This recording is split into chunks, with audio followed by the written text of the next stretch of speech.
마가복음의 그 아름다운 네 번째 시간입니다. 먼저 그 설명 하나를 드리고 시작을 하도록 하겠습니다. 마가복음이 왜 기록이 됐었느냐? 이제 예수님께서 십자가에 죽으시고 예수님을 구세주로 믿는 사람들이 점점 늘어나기 시작을 했습니다. 근데 이제 그들이 예수님도 안 계시고 지금처럼 예배당이 있는 것도 아니고, 그래서 예수님도 믿으면서도 그들이 예수님 믿기 전에 유대교에 속했으니까 그들이 안식일을 지키고 회당에서 예배를 드리고 하나님도 섬기고 그리고 주 예수 그리스도이신 예수님도 섬기려고 했는데, 그 사람들이 어느 날 회당에 딱 들어가는데 회당에 못 들어오게 하는 거예요. 너희들은 저쪽에 가서 예배 드리라고 해서. 왜 그랬더니 너희들은 나사렛 이단을 섬기기 때문에 회당 예배를 드리지 못한다고 하는 겁니다. 그들이 이제 우리가 믿는 거 너희들하고 똑같고, 단지 예수님이 하나님의 아들이시라고 하는 진리를 우리가 알아서 이것을 믿고 다른 사람에게 전하는 건데, 그러나 여튼 너희들하고 예배 드릴 수 없어. 만약에 예배 드리고 싶으면 예수님 안 믿는다고, 예수님이 하나님의 아들이라고 얘기해. 그럼 받아줄게. 그럴 수는 없지. 그래서 이제 그들이 그 공토 같은 곳에서 아니면 그 협소한 집에서 예배를 드리면서 그들이 이제 마음속에 이런 생각이 있는 거예요. 이거 맞나? 율법을 안 들어도, 회당에서 예배를 안 드려도, 안식일을 안 지키고 우리가 주일을 예배를 드리나? 자기들이 예배를 드리면서도 너무 혼란스러우니까 하나님께서는 마가를 통하여 정말 하나님을 예배하는 것, 정말 신앙생활을 바르게 하는 것이 뭐냐? 그리고 마가교회, 마가 공동체는 잘하고 있다라고 하는 것을 마가복음을 통해서 지금 얘기하고 계십니다. 이 얘기를 가지고 시작을 할게요. 그래서 마가복음 2장에서는 그 유대인들이 그렇게 강조하는 그 회당, 그 다음에 두 번째로 뭐죠? 금식, 안식일을 지키는 것, 율법. 이 네 가지가 이제 예루살렘 성전에서 예배 드리는 것을 대체하는 그들의 예배법이었습니다. 한번 따라서 할까요? 회당, 율법, 금식, 안식일. 이게 이제 예루살렘 제사를 대체한 네 가지였어요. 근데 과연 너희들이 말하는 네 가지가 진짜인가? 그래서 마가복음 2장을 통해서 안식일의 주인이 예수님이야. 주인이 왔는데 꼭대기 우리가 믿는 예수님이 진짜라고 하는 것을 마가복음 2장을 통해서 설명을 했고요. 그리고 우리 지난주에 들었던 마가복음 3장을 통해서 회당 예배? 회당에서 예배드려야 하나님 받으신다고? 아니야. 회당은 너희들 손 마른 사람들, 귀신 들리는 사람들, 고치지도 못하는 그냥 집과 같은 기능을 하는데, 예수님이 그 회당에 들어오셔서 그들을 고치셨으니까 진짜 회당은 예수님이야. 그래서 2장을 3장을 통해서 그들이 그렇게 강조하는 회당과 안식일과 금식과 율법이 아니라 하나님의 아들 예수님을 믿는 우리가 진짜고 예수님을 믿어라, 그 얘기를 하는 겁니다. 자, 그리고 오늘 마가복음 4장은요, 하나님의 나라가 이 신약 연구 중에서 가장 많습니다. 논문도 가장 많고요, 책도 가장 많고, 정말 많은 사람들이 이 얘기를 하고 있습니다. 마가복음 4장 하나님의 나라 비유에 대해서 얘기를 하고 있는데요, 정말 학부 때부터 그 대학원, 신대원, 박사과정에서 이 예수님의 비유, 하나님의 나라에 대해서 진짜 지겹도록 공부를 했습니다.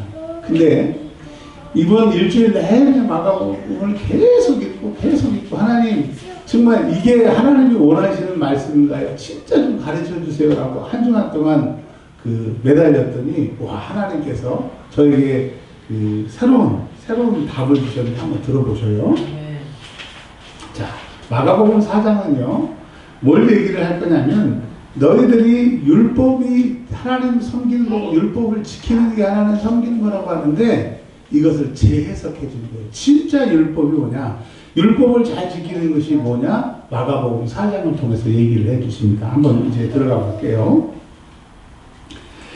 들어가기 전에 그 신약 성경과 구약 성경에 꼭 알아야 될 암호 같은 게 있어요. 그게 무슨 말이냐면, 구약에 애국, 이집트는 뭘 상징한다? 세상. 아, 이게 감사해요.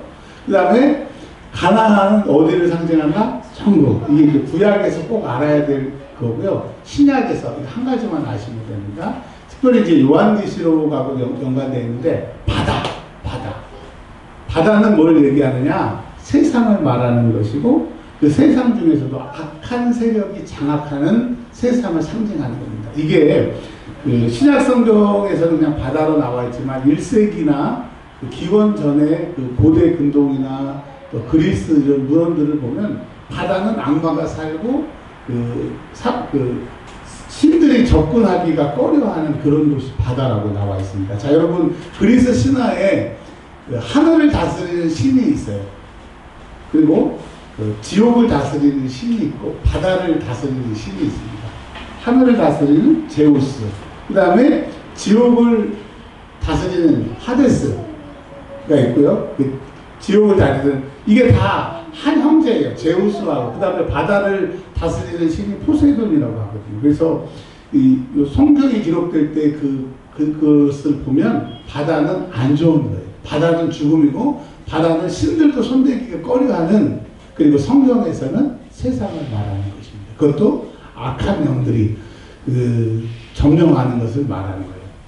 그리고 또 특별히 마가복음에서는 이 갈릴리 바다는 예수님 배 타고 이쪽 저쪽으로 왔다 갔다 하시는데 이스라엘과 이방의 그 경계선을 바다로 두고 있어요. 이제 그것도 설명을 드릴 테니까요. 그래서 마가복음의 바다의 장치는 세상을 얘기하는 것이고 그 유대인과 이방의 그 경계를 말하는 것이라고 하는 것을 가지고 이제 들어가겠습니다. 자, 예수께서 다시 바닷가에서 가르치셨어요. 근데 예수님이 마가복음 4장에는 가르치시는 내용이 나옵니다. 가르치시는데요. 어떻게 가르치시냐면 4장 2절에 여러 가지 비유로 가르치셨어요. 예수님이 비유로 가르치셨는데, 즉 마가복음에는 예수님이 가르치신 비유가 몇 가지가 이렇게 모여 있어요. 그 비유를 가지고 오늘 예수님이 이렇게 가르치셨다고 하는 얘기 중에 예수님이 이렇게 말씀하십니다. 이제 비유로 하나를 가르치시는데 씨 뿌리는 사람 얘기를 하고 계세요. 근데 여러분 이 씨 뿌리는 사람은 누구를 얘기하느냐면 예수님을 말하는 거예요. 예수님. 근데 예수님이 이 땅에 씨를 뿌리러 왔어. 무슨 씨를 뿌리러 왔느냐? 말씀의 씨, 하나님의 그 율법, 그것을 해석하고 진짜 하나님의 말씀을 가르쳐 주시려고. 그래서 옛날에 이스라엘 사람들이 받고 믿었던 것을 예수님이 재해석을 막 해주시고, 진짜 하나님이 원하시는 것은, 하나님이 바라시는 것은 이런 것이라고 얘기하시는 것처럼, 그러니까 지금 마가복음 4장은 뭘 얘기를 하는 거예요? 너희들이 그렇게 율법을 지키라고 얘기하는데 진짜 율법을 지키는 것은 예수님의 말씀을 듣는 것이고 예수님의 말씀대로 사는 것이라고 하는 것을 마가복음 4장을 통해서 얘기를 해주고 있는 겁니다.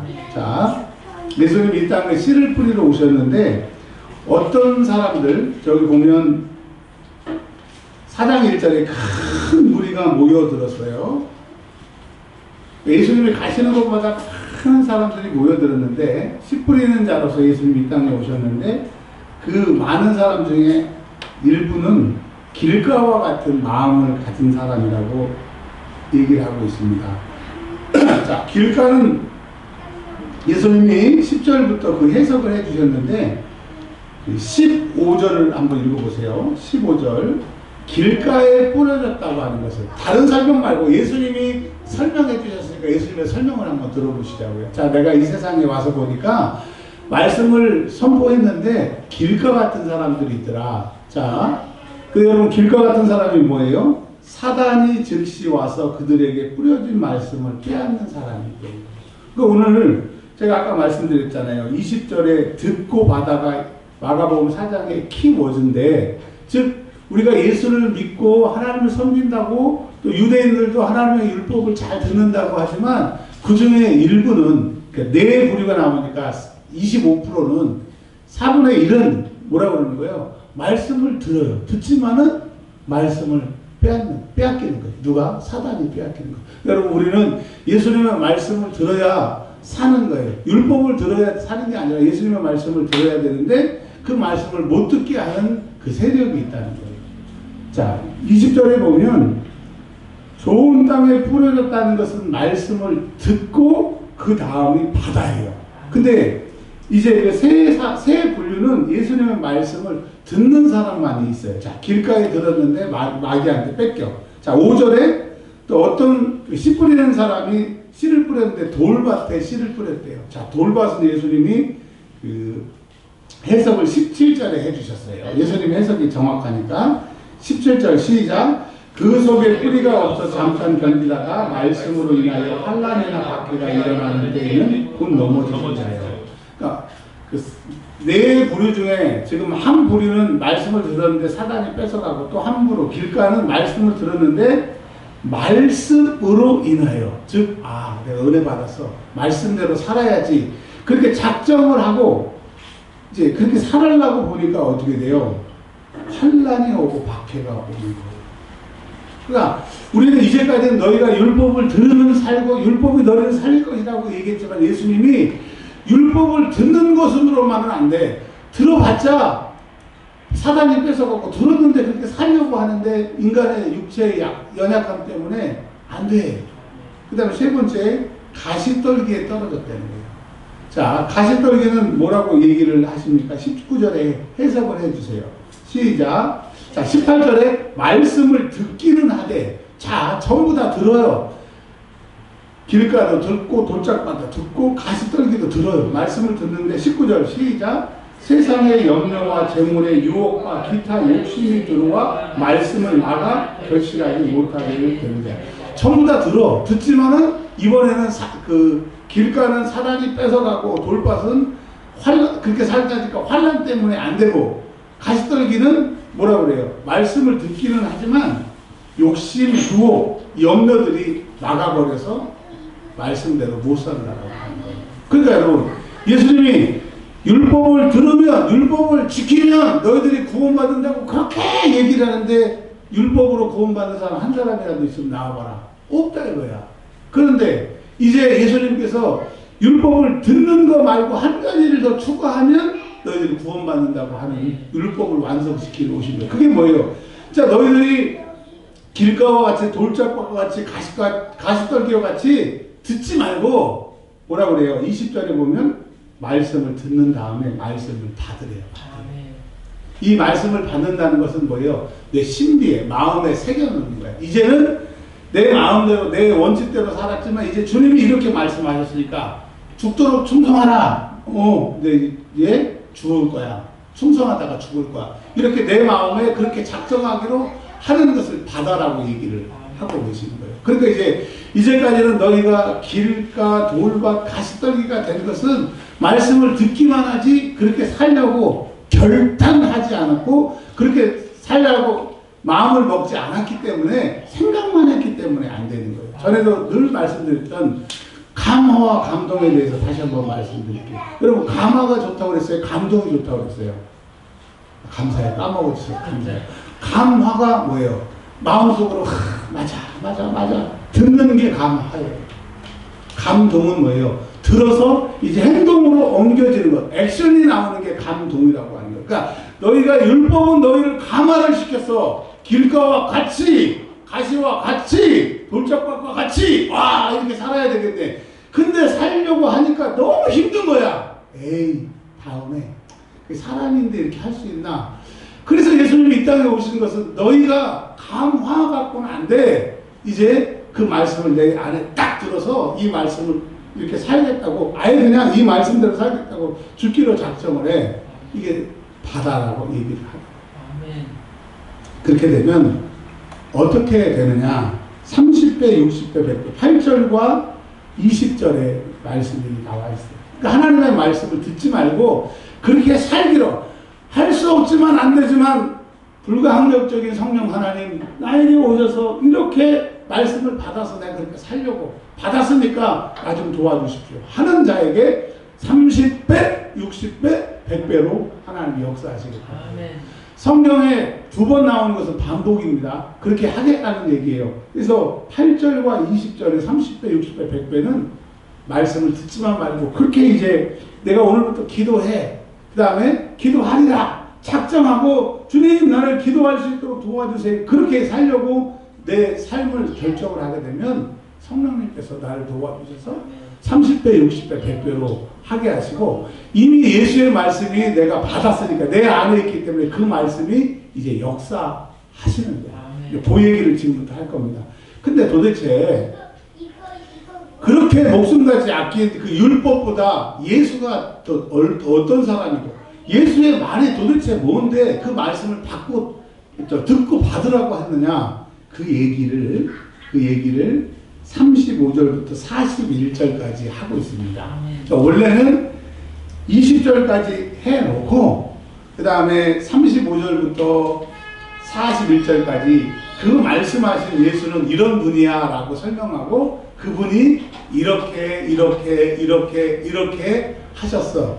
저 같았으면 그렇게 성경을 하나님이 저에게 기록하라고 했으면 그렇게 했을 건데 마가를 통해서는 이렇게 중간에 비유를 집어넣고 마지막에 이렇게 했어요. 이게 마가가 왜 그랬을까? 저보다 훨씬 뛰어난 성령의 사람인데 근데 보니까 이스라엘의 문학 양식이 처음과 마지막에 중요한 것을 집어넣더라고요. 그러니까 처음과 마지막을 수미상관이라고 그래가지고 아주 넘어갔어요. 처음과 마지막에 중요한 얘기를 딱 하고 가운데다 얘기를 하는데 그 처음과 마지막이 같은 얘기인데 무슨 얘기냐? 율법보다 더 중요하신 예수님의 말씀. 도대체 예수님이 누군데? 예수님의 말씀이 뭔데? 너희들이 그 말씀을 듣고 네 마음속에 가지고 있으면 그 말씀이 어떻게 역사하는지 예수님이 어떤 분인지 좀 설명 좀 해줄게. 그리고 그 예수님의 말씀을 듣고 받는 사람, 그 말씀이 내 안에 있는 사람들은 어떤 역사가 일어나는지 설명을 드리는 거예요. 자, 그러면 여러분 예수님이 어떤 분인지 35절부터 한번 보도록 하겠습니다. 자, 우리 예수 권사님, 예수님은 권사님에게 어떤 분이세요?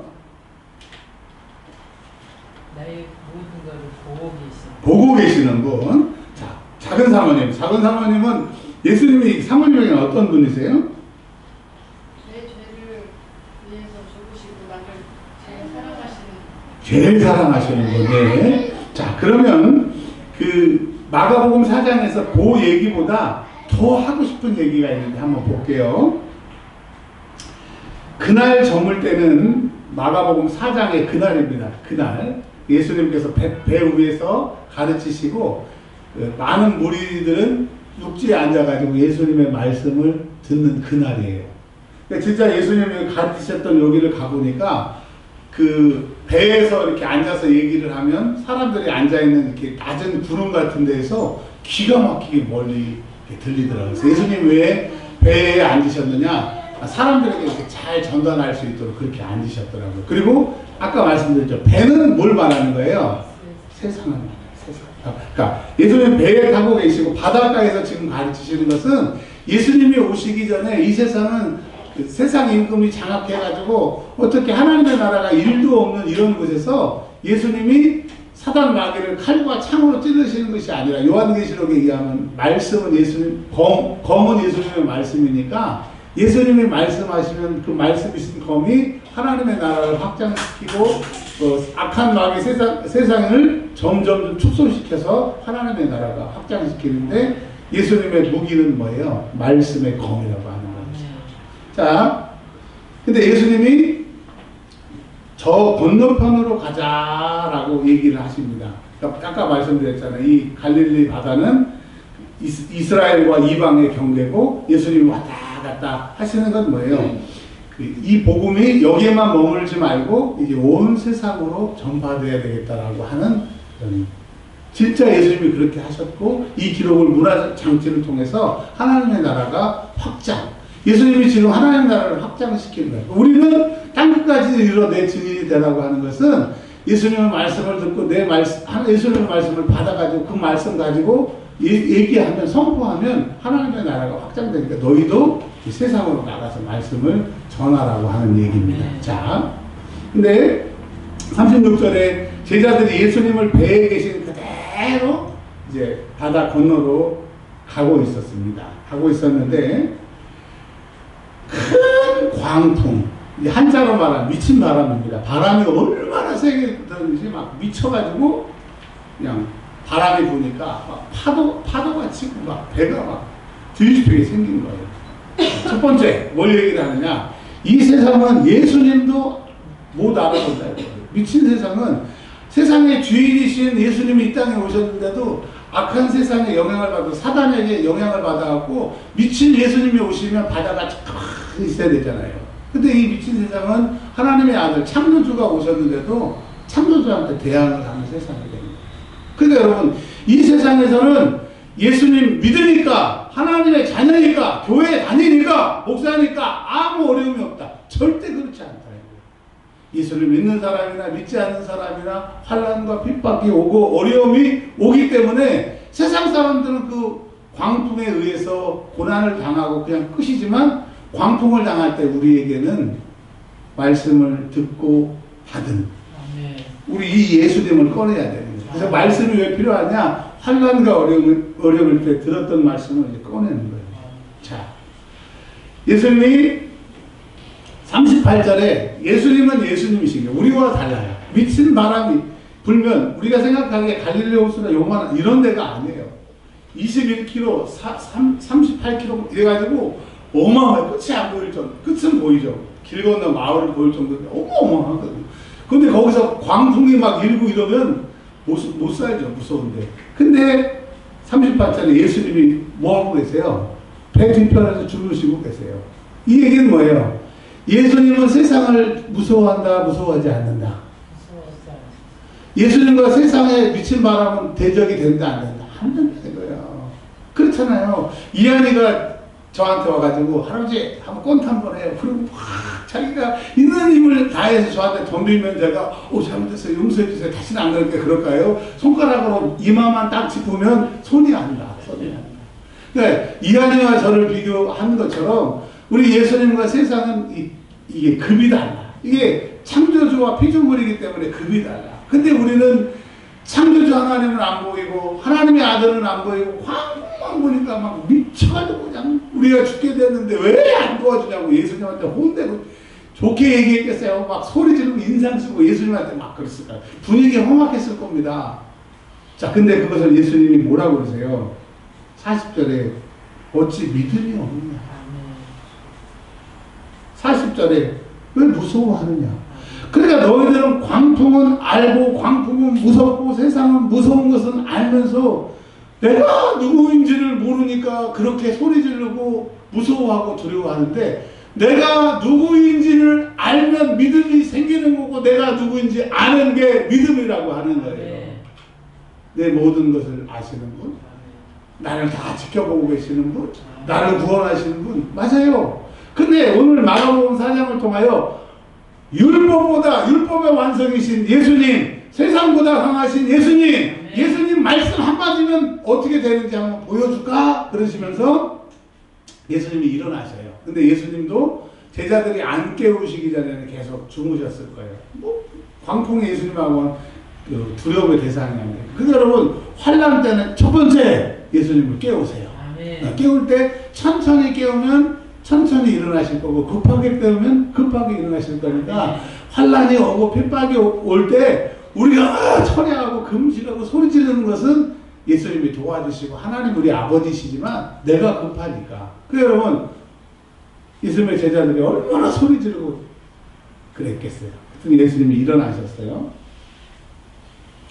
우리 같았으면 이제 그 광풍 같은 거 해결하는 건 문제가 아니니까 예수님이 일어나셔가지고 너희들 나 왜 깨워서 소리 지르고 인상 써서 막 혼내야 될 건데, 예수님은 그러지 않으시고 먼저 해결할 것을 먼저 해결하십니다. 딱 이렇게 예수님이 이렇게 얘기하세요.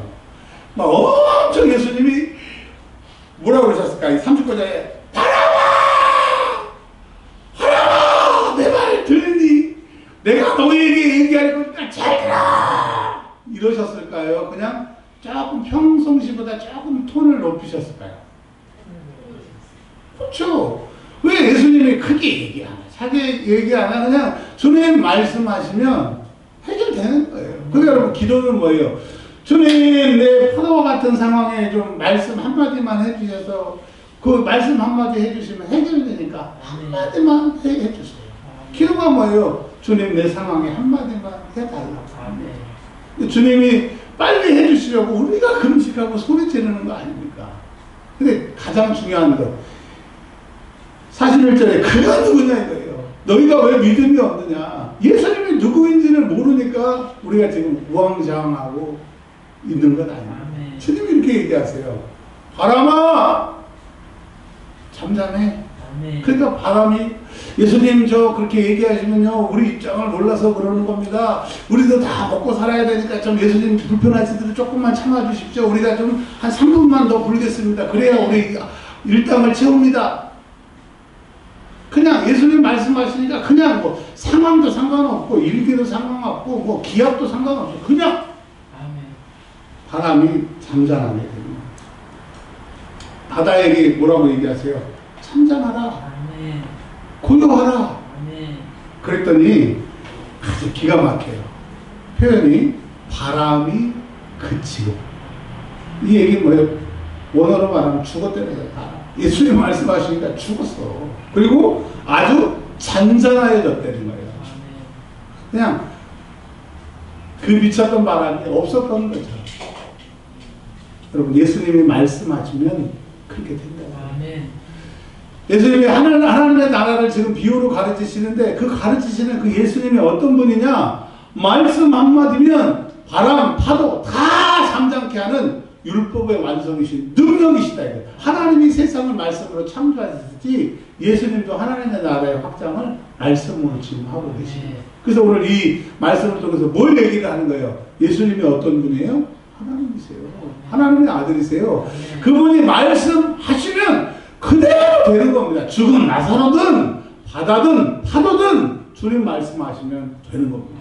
그러면 예수님 말씀에 능력이 있어요? 없어요? 있다는 거예요. 그래 놓고 이제 첫 번째 마지막 절을 예수님이 누구라는 걸 얘기하고 중간에 예수님이 비유로 가르치셨는데 몇 가지 비유냐? 4가지 더 많은 비유가 있었지만 4가지 비유가 나옵니다. 몇 가지 비유? 4가지. 근데 4가지 비유를 이제까지는 저도 논문을 썼지만 학술제 논문을 썼지만 이거 하나, 요거 하나, 요거 하나, 요거 하나. 그래서 예수님이 하나님의 나라를 이렇게 얘기하고, 이렇게 얘기하고, 이렇게 하고, 이렇게 얘기하는 줄 알았어요.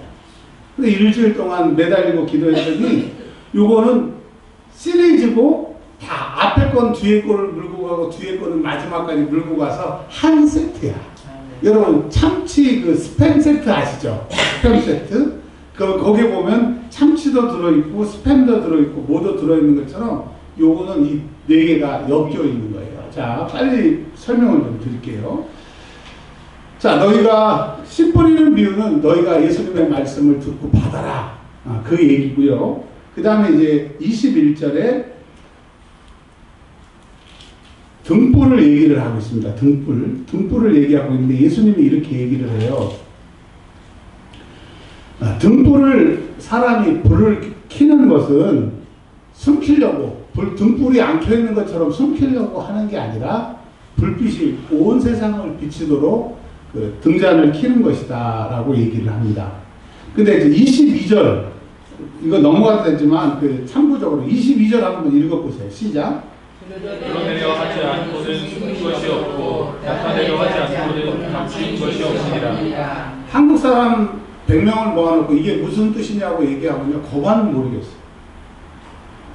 그래서 공동번역, 새번역, 현대인의 성경으로 제가 읽어드릴 테니까 이 뜻이라고 하는 것을 꼭 기억하세요. 개역 개정, 개역 한글로는 이게 개역 개정이고 개역 한글로도 뭔 말인지를 몰라. 근데 공동번역, 새번역, 현대인의 성경에는 이렇게 되어 있으니까 이게 그 말이구나 확실히 깨달으세요. 감추어둔 것은 드러나게 마련이고 알려지기 마련이다. 숨기고 감춰도 다 알게 된다. 이게 공동번역이고요. 새번역은 숨겨둔 것은 드러나고 감추어둔 것은 나타나기 마련이다. 그 뜻이네. 그 다음에 현대인의 성경이요. 감추어둔 것은 나타나기 마련이고 비밀은 드러나기 마련이다. 그래서 공동번역, 새번역, 현대인의 번경을 합치면 이런 거예요. 숨길 수가 없고 감춰봤자 다 드러나네. 이 얘기를 하고 있는 겁니다. 그러면 예수님이 씨 뿌리는 자이시고 하나님의 말씀을 예수님의 말씀을 듣고 받게 되면 어떻게 돼요? 우리 안에 그 말씀이 가슴 속에 박히는 것 같지만 숨겨진다야 안 숨겨진다. 안 숨겨. 하나님의 말씀은 살았고 능력이 있어가지고 내가 오늘 그 말씀을 딱 받아가지고 이렇게 살아야지 하고 가면 다른 사람은 몰라. 내 안에 말씀이 들어가 있는 거 나밖에 모르는데 근데 다 알게 되는 거예요. 나도 알고 남도 알고. 왜냐하면 그 말씀은 능력이고 살아서 역사하기 때문에 그 말씀 스스로 이제 막 역사하기 때문에 말씀을 듣지 말고 듣고 받은 사람은 그 말씀이 역사한다는 거예요. 여러분 정말 은혜를 받아야 돼. 예수님 말씀을 듣지만 말고 듣는 다음에 그렇게 살겠습니다 고백하고 내가 강화가 아니라 강동 움직이기로 작정하면 이제 그 말씀이 내 안에서 역사한다는 거예요. 그 다음 26절에 보면 지금 계속 이 비유는 하나님의 나라, 즉 예수님이 이 땅에 오셔서 하나님의 나라가 시작이 됐고 말씀을 선포할 때마다 하나님의 나라가 점점점 확장되고 그 말씀을 듣는 사람들, 그 말씀을 듣고 마음에 새기는 사람들 안에 하나님의 나라가 확장되고 그들을 통해서 점점점 하나님의 나라가 확장되니까 그 하나님의 나라의 확장의 능력은 뭐예요? 예수님의 말씀이래요. 그러니까 율법, 왜 완성이고 율법을 완전케 하시는 것이 예수님이니까 회당에서 율법 들으러 가지 말고 우리 예수 믿는 사람에게 예수님의 말씀을 들으라. 예수님의 말씀이 진짜다. 네. 너희 마가교회가 진짜다. 여러분 이 얘기를 들었을 때 우리는 그저 그렇겠지만 얼마나 울었을까요? 와 내가 회당 못 가서 안식을 못 지켜서 지옥 가면 어떡하나 했는데 예수님의 말씀이 그런 거고 예수님의 말씀이 그래서 예수님이 말씀하시니 물이 변하여 포도주가 되고요. 죽은 나사로가 살아나고요. 네. 거친 파도가 찬잔해지고요. 네. 어떻게 섰을 수 없는 나도 어떻게 할 수 없는 나에게 예수님이 말씀만 하시면 이제 내가 그렇게 원하고 바라던 그런 사람이 될 줄 믿습니다. 네. 그래서 듣지만 말고 꼭 받기를 바랍니다. 자, 네. 이어서 잘하는 시류가 26절부터 나오게 돼요. 34절부터 26절부터 29절까지요. 이 잘하는 씨는 뭐냐면요. 26절에 하나님의 나라는 사람이 씨를 뿌렸어요. 즉 예수님의 말씀을 우리가 듣고 우리가 그 말씀을 받으면 27절에 씨가 나서 자라게. 그러니까 우리가 뭐 어떻게 하려고 하면 안 돼요. 말씀이 우리를 사로잡아야 돼요. 즉 칼빈의 말처럼 불가항력적으로 그 말씀이 우리를 붙잡게 되면 자라게 되고요. 그 다음에 어떻게 돼요? 28절에 땅이 스스로 열매를 맺게 돼요. 그리고 29절에 이제 그 낫을 내서 추수하게 된다라고. 그러니까 하나님의 말씀이 우리에게 떨어지면 눈에 보이지 않는 것 같지만 그게 스스로 생명력이 있어서 나를 자라게 하고 하나님의 나라가 확장되고 그 말씀을 듣는 사람들이 소망을 얻게 되니까 너희는 때를 얻지 못하든지 말씀을 전해야 돼요. 복음을 전해야 되는 거예요. 그 말씀이 역사하기 때문이에요. 이제 하나만 더 하면 30절에서 34절입니다. 또 하나님의 나라, 예수님의 말씀은 하나님의 나라를 얘기하고 계시는데요. 겨자씨 하나를 같다고 얘기를 합니다. 그러니까 내가 오늘 목사님의 말씀을 통해서 설교를 통해서 예배를 통해서 많은 말씀 중에 요만한 겨자씨가 하나가 떨어진다. 말씀을 듣기만 했는데 오늘부터는 그렇게 살기로 내가 그 말씀을 받아가면 그 말씀이 스스로 역사하니까 내가 그 말씀을 소중히 받아갔어요. 근데 다른 사람 보기에는 겨자씨 같은데 여러분 겨자씨 말씀드렸잖아요. 볼펜 끝으로 이렇게 똥 찍은 만큼 그렇게 작아 겨자씨가. 근데 내가 지금 은혜를 요만큼 받은 것 같지만 그것이 자라서 어떻게 돼요? 모든 풀보다 다른 복음서는 또 나무라고 되어 있지만 여기서는 마가복음서 모든 풀보다 크대요. 즉 풀 중에서 최고로 내가 연약하지만 그 말씀이 그냥 최고로 크게 자라서 새도 깃들 수 있도록 한다는 거예요. 불가능한 것이 가능하게 되는 역사가 일어나는 거예요. 자 이제 말씀을 정리할게요. 지금 우리가 마가복음의 그 위대함이라고 하는 제목을 가지고 지금 4번째 시간까지 왔습니다. 우리 이제까지는 마가복음은 예수님이 갈릴리에서부터 예루살렘에서 올라가시고 십자가에 죽으신 얘기를 아주 짧게 기록한 복음서라고 생각했는데 그 얘기도 맞지만 진짜 마가복음이 기록될 수밖에 없었던 것은 예수가 누구냐. 너희가 회당에서 그렇게 예수가 이단이라고 얘기하는 예수가 누구냐. 마가복음 1장을 통해서 하나님의 아들, 아멘. 우리 구세주라고 하는 것을 얘기를 하고, 아멘. 그리고 예수 믿는다고 그렇게 핍박받는 사람들에게 회당 껍데기야. 예수님이 그곳에서 병든 자와 문둥병자를 고치잖아. 그러니까 물론 문둥병자는 그 회당 안에 들어올 수 없으니까 그 회당을 통해서 손 많은 사람 통해서 중풍병자를 통해서 이 뭐라고 얘기를 하세요? 회당은 껍데기야. 진짜 회당은 예수님이야. 그 다음에 뭐라고 했어요? 안식일? 안식일의 진짜 주님은 예수님이야. 그리고 3장을 통해서 말씀하셨잖아요. 그리고 4장을 통해서 오늘 뭐라고 말씀을 하세요? 예수님이 어떤 분인지 알겠지? 그분 말씀 한마디면 다 돼. 생물이든 무생물이든 다 그렇게 되니까 그 예수님의 말씀을 들어. 그럼에도 불구하고 4분의 3은 예수님의 말씀을 배척해. 예수님의 말씀을 듣기만 해. 그러니까 역사가 안 일어나는 거야. 이제 너는 좋은 옥토가 돼서 말씀을 받아가지고 그렇게 살려고 동의를 해. 그러면 그 말씀이 스스로 확장할 거야. 그러니까 그 말씀의 씨를 너희가 받고 세상으로 나아가라고 말씀하고 계십니다. 여러분 은혜 받으세요. 말씀을 내 마음에 받아서 담아서 세상에 나가시면 그 말씀이 나와 세상을 변화시킬 줄 믿습니다. 기도하겠습니다. 하나님 아버지 감사합니다. 종에게 더 부어주시고 더 가르쳐 주셔서 마가복음